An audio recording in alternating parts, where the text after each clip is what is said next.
2025 ഏറ്റവും ഉയർന്ന ഡിഫൻസ് ബഡ്ജറ്റുള്ള 10 രാജ്യങ്ങളുടെ പട്ടിക പുറത്തു വന്നിരിക്കുകയാണ്. സോ ആ പട്ടിക അനുസരിച്ച് 10ാം സ്ഥാനത്ത് യുക്രൈനാണ്. 53.7 ബില്യൺ US ഡോളറാണ് യുക്രൈന്റെ ഡിഫൻസ് ബഡ്ജറ്റ്. ഇത്രയും ഉയർന്ന ഡിഫൻസ് ബഡ്ജറ്റ് വരാനുള്ള കാരണം എല്ലാവർക്കും അറിയാം. യുക്രൈൻ ഇന്ന് യുദ്ധം നേരിട്ടുകൊണ്ടിരിക്കുകയാണ്. 9ാം സ്ഥാനത്ത് ഫ്രാൻസ് ആണ്. യൂറോപ്യൻ രാജ്യമായ ഫ്രാൻസ് 55 ബില്യൺ US ഡോളറാണ് ഫ്രാൻസിന്റെ ഈ വർഷത്തെ അവരുടെ ഡിഫൻസ് ബഡ്ജറ്റ് എന്ന് പറയുന്നത്. 8ാം സ്ഥാനത്ത് ഓസ്ട്രേലിയയാണ്. ഓസ്ട്രേലിയയുടെ ഡിഫൻസ് ബഡ്ജറ്റ് എന്ന് പറയുന്നത് 55.7 ബില്യൺ US ഡോളറാണ്. 7ാം സ്ഥാനത്ത് ജപ്പാനാണ്. ജപ്പാന്റെ ഡിഫൻസ് ബഡ്ജറ്റ് എന്ന് പറയുന്നത് 57 ബില്യൺ US ഡോളറാണ്. ലോകത്തെ 4ാമത്തെ ഏറ്റവും വലിയ സാമ്പത്തിക ശക്തി കൂടിയാണ് കേട്ടോ ജപ്പാൻ. അടുത്തത് 6ാം സ്ഥാനത്ത് യുണൈറ്റഡ് കിങ്ഡം ആണ്. UK ഈ 2025 ഡിഫൻസ് ബഡ്ജറ്റ് എന്ന് പറയുന്നത് 71.5 ബില്യൺ US ഡോളറാണ്. 5ാം സ്ഥാനത്ത് ഗൾഫ് രാജ്യമായ സൗദി അറേബ്യ ആണ്. 74.7 ബില്യൺ US ഡോളറാണ് സൗദിയുടെ ഡിഫൻസ് ബഡ്ജറ്റ് എന്ന് പറയുന്നത്. 4ാം സ്ഥാനത്ത് ഇന്ത്യയാണ്. 75 ബില്യൺ US ഡോളറാണ് ഇന്ത്യയുടെ 2025 ഡിഫൻസ് ബഡ്ജറ്റ് എന്ന് പറയുന്നത്. 3ാം സ്ഥാനത്ത് റഷ്യയാണ്. റഷ്യയും ഒരു യുദ്ധത്തെ അഭിമുഖീകരിക്കുകയാണ്. 126 ബില്യൺ US ഡോളറാണ് റഷ്യയുടെ ഡിഫൻസ് ബഡ്ജറ്റ്. 2ാം സ്ഥാനത്ത് ചൈനയാണ്. 266.8 ബില്യൺ US ഡോളറാണ് ചൈനയുടെ ഡിഫൻസ് ബഡ്ജറ്റ്. 1ാം സ്ഥാനത്ത് US ആണ്. 895 ബില്യൺ US ഡോളറാണ് US-ന്റെ ഡിഫൻസ് ബഡ്ജറ്റ്.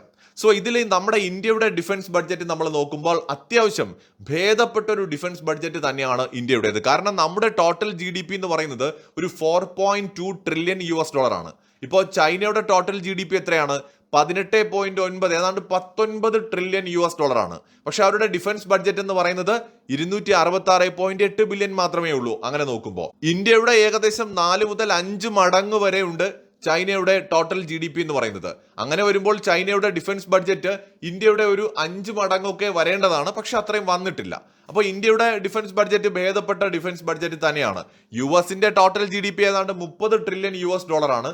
സോ അവർക്ക് 895 ബില്യൺ അല്ലെങ്കിൽ 1 ട്രില്യൺ വരെ വേണമെങ്കിലും ഡിഫൻസ് ബഡ്ജറ്റ് ആയിട്ടൊക്കെ മാറ്റിവെക്കാം. കാരണം അത്രയും വലിയ GDP അവർക്കുണ്ട്.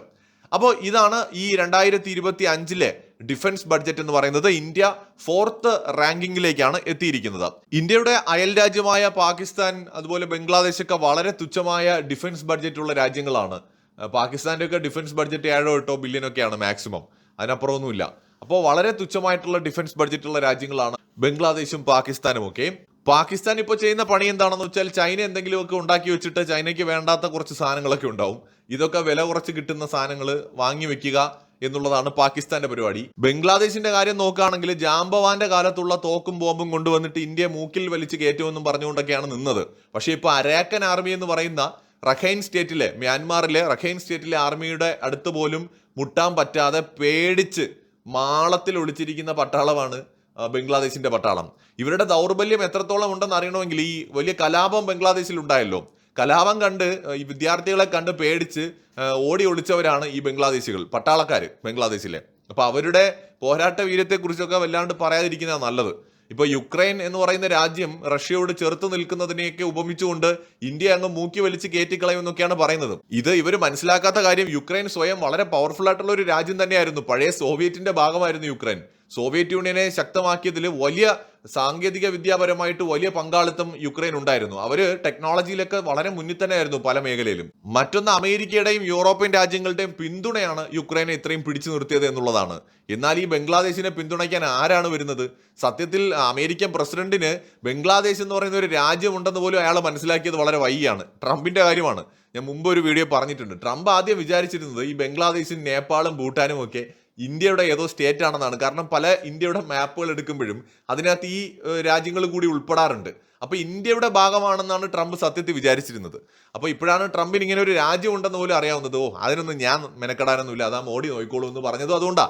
അപ്പോൾ ബംഗ്ലാദേശ് ഇന്ത്യയുടെ അടുത്ത് മറ്റേ ഉക്രൈന്റെ വീരസാഹസവും പറഞ്ഞുകൊണ്ട് മുട്ടാൻ വന്നു കഴിഞ്ഞാൽ മുട്ടിൽ എഴയേണ്ടി വരും. എന്തായാലും ഇന്ത്യയുടെ ഡിഫൻസ് ബഡ്ജറ്റ് 75 ബില്യൺ US ഡോളറാണ്. വേൾഡിൽ 4th പൊസിഷനിലാണ് നമ്മൾ നിൽക്കുന്നത്. ലോകത്തെ 5ാമത്തെ ടോട്ടൽ GDP-യിൽ 5ാമത്തെ ഏറ്റവും വലിയ സാമ്പത്തിക ശക്തിയും ടോട്ടൽ മിലിറ്ററി സ്ട്രെങ്ത്തിൽ ഇന്ത്യ വേൾഡിൽ 4th പൊസിഷനിലുമാണ്. മറ്റൊരു വീഡിയോയുമായി വീണ്ടും കാണാം.